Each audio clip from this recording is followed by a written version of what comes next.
So I think now we're going to go to our second installment of learning a little bit of how to take better photographs by Al Ungar.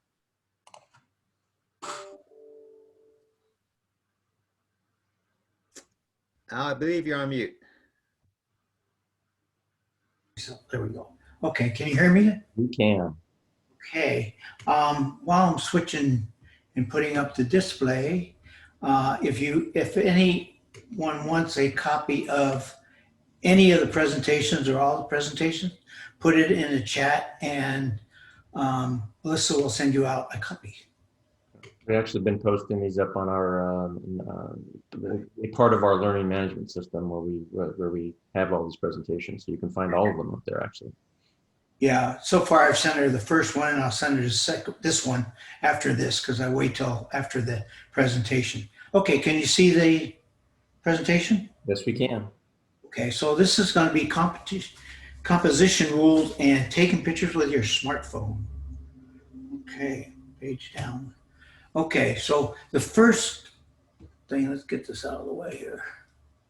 The first rule, and probably the most important and one most people remember, is the rule of thirds. So basically you take your picture and divide it into, as it's shown on the graph, and you try to put your main subject somewhere near any one of those cross sections. Okay. The second rule, what you going down? Okay, the second one is fill the frame or cropping. If you want to make your subject really stand out, especially with portraits, as I've shown you in this one, you fill that whole frame with the person or the subject. Okay, the third one. Okay, let's go to the third one. The third one is don't cut off limbs. You see in the one of the bear on the left-hand side, we amputated his feet. Okay, you don't want to do that. You never want to cut arms or legs. If you are going to chop anything off, be significant. Don't chop it off at the wrist, say, chop it off up at the elbow, okay? And make it look like it's done on purpose, okay?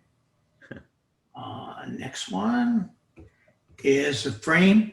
Okay, you can see in this picture, the picture is really of the city of San Francisco, but I framed it with the bridge and some land on the left-hand side.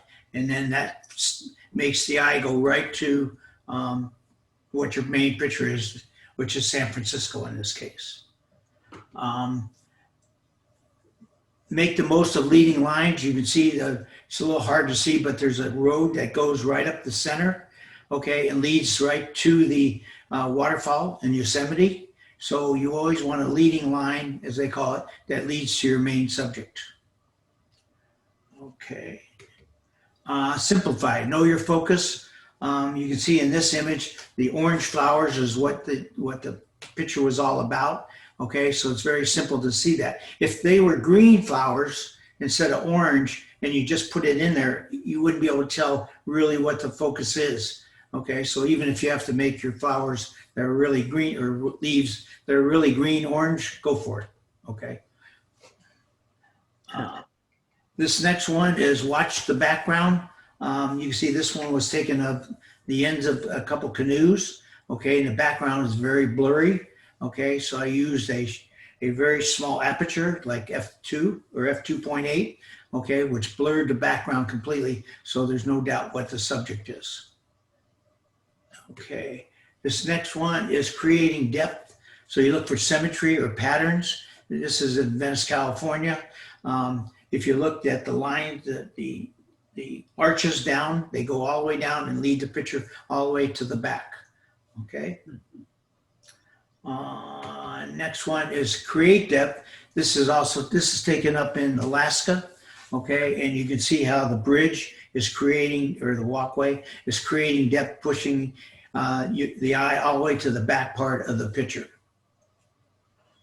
Okay, this next one is it's okay to combine rules. Okay, like in this shot here, I've got the gas station is pretty much on one of the thirds. I've got a driveway or whatever that is, pavement, going back to the things. So I actually combined two things, the rule of thirds, and I created some depth.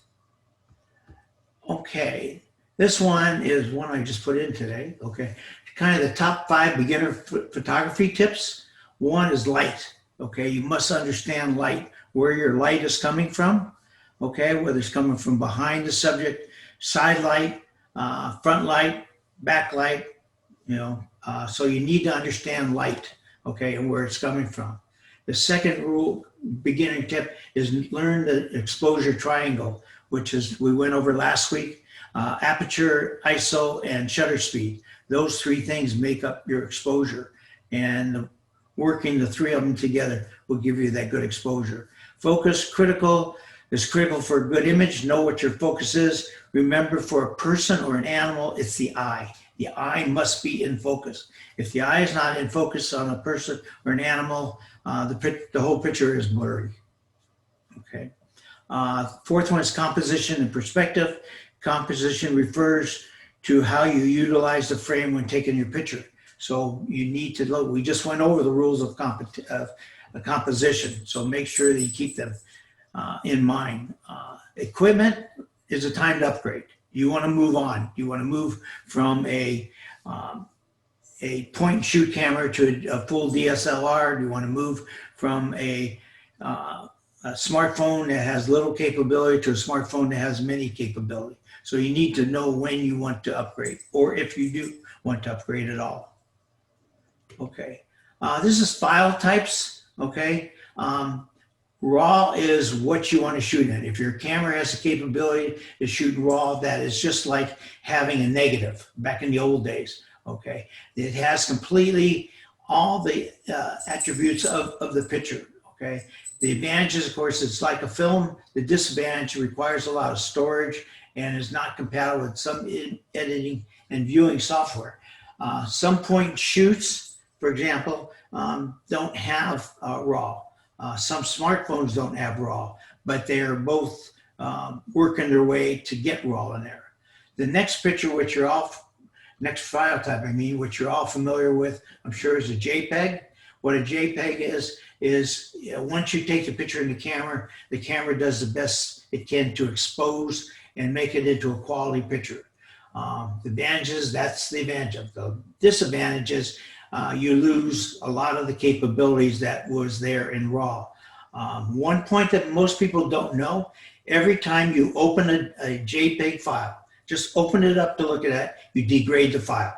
You open it up to edit it, you degrade the file. So sooner or later, that JPEG is going to be a very pixelated, as we call it, image. Okay. So if you want to have an image, you create it in RAW. Okay. You process it in Lightroom or whatever. We're going to go over that in a minute, and then save it in TIFF. Okay. TIFF is kind of like a RAW file, except it's a processed one. Okay, it's a big file though. It's huge. It takes up a lot of room, but all the attributes of the image is still there. So you want to basically shoot in RAW, save in TIFF, and show people in JPEG. Next one. Okay, processing software. You've heard me say several times about Lightroom and Photoshop. I don't know if any of you are aware, but you can get Lightroom and Photoshop for $9.99 a month. Comes in the cloud. Adobe, go to the Adobe site, okay? And it's the best thing to use for processing your pictures. They also update it. Almost monthly, I get it automatically updates into new capabilities that they're putting into either Lightroom or Photoshop. So you never have to worry about updating it. You always have the latest picture. The version is for both desktop and a smartphone. So $9.99 will get you a smartphone and a Photoshop.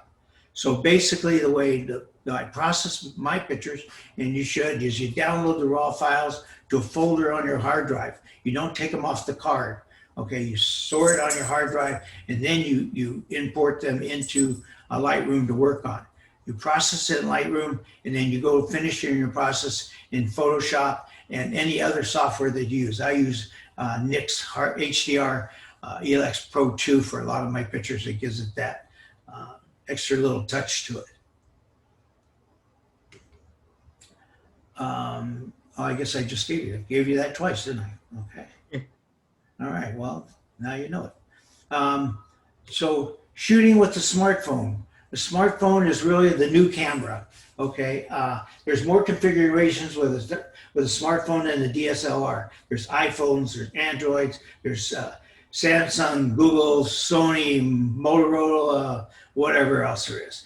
Okay, there's no way I could tell you how to shoot with all those cameras because I don't know. Okay, I personally have an iPhone that I rarely use, but I did use it on the 2 shots you see below. Best thing is, again, read your manual and understand what the features are, how to operate your smartphone to take good pictures. The composition rules, they apply to a smartphone just as they do to an SLR. So all those rules I gave you, the 9 rules, they apply to your smartphone. Smartphone images can be enlarged to about an 8x10, okay, depending on the smartphone. Whereas the DSLR can be enlarged to a billboard size for high-end DSLR. Okay. Next. Okay. This is one of the ones that bugs me to no end. The restaurant image. You got to, first of all, think landscape instead of portrait. When you're going to take a restaurant image, meaning you've asked the server to take a picture of your group, right? Remember, the server has many tables, so be ready. Don't ask her to, where you're moving everything around and get everything in place, clear the table and all that. Be ready for her or him to just take the picture. And take one picture, not one on every smartphone that you have. You can mail the picture to each other. Set the camera on the photo mode so that the server doesn't have to find it among all your apps. Ready the table before the server gets there. Position the members so that how you want them in the picture. Move little Johnny so he's not blocked by the family linebacker. Okay, so you want to move them around. Move drinks and dishes out from in front of the members and no straws sticking up somebody's nose. So you want to clean that picture up before the server gets there so that you have a good, clean picture, okay? The last slide I have for you, this is smartphone processing. There's 3 links on here, okay? The first one is Lightroom and how to use the Lightroom in your smartphone, okay, with your smartphone.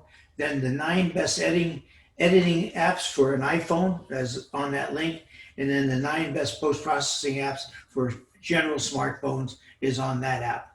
Like I said, if you would like a copy of this, especially to get the apps, put it in the, in the comments or the chat, and then Melissa will get one out to you after I send it to her. So if there's any other questions, put them in the apps, please, and I will get an answer to you. Okay? Fantastic, Al. That was fantastic. Particularly like your slide on restaurant photos. Yeah, I see so many people show me pictures and they got straws going up people's nose and all kinds of Last minute moving the drinks away. half-eaten food on the table in front of them, and poor little Johnny is kind of sticking his nose around Big Brother to try to get into the picture. So clean up that table and get it so it's a picture that you'll really like. Okay? That's great. And then also, I particularly was struck by and liked your comment about not cutting off any limbs.